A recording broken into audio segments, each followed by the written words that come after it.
वसंत ऋतूत औषध गुण असणारा पळस बहरला.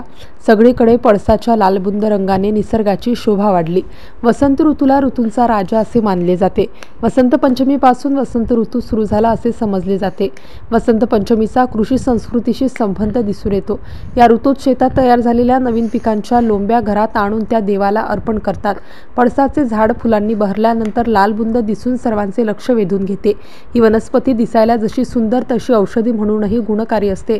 या वनस्पतीच्या खोडाची साल, फुले, पाने औषध म्हणून उत्तम कार्य करतात. या फुलांचा पूर्वी रंग करण्यास वापर होत असे. कृत्रिम रासायनिक रंगामुळे ही पद्धत मागे पडली आहे. याच्या बिया फार कडू असतात. त्यास पळस पापडी म्हणतात. त्याचा औषधी उपयोग आहे. या वनस्पतीला इंग्रजीत फ्लेम ऑफ फॉरेस्ट असे म्हणतात, कारण पानगळीनंतर आलेल्या लाल रंगाच्या फुलांना ज्वालासारखा आकार असतो. संपूर्ण झाड पेटल्यासारखे दिसते.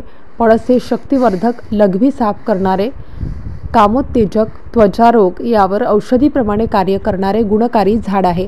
त्याचा उपयोग अतिसार, कफक्षय, वेदना, कृमी, उदरवायू, रक्ती, मूळव्याध यावर उपचारासाठी केला जातो.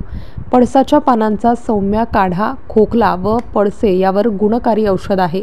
अशा या बहुगुणी पळसाच्या लालबुंद फुलांनी सध्या निसर्गामध्ये नवचैतन्य संचारले असून रानामध्ये नयनरम्य वातावरण निर्मिती झाली आहे. MCN न्यूज मराठीकरिता राहुल पाटील मुंढे, खामगाव.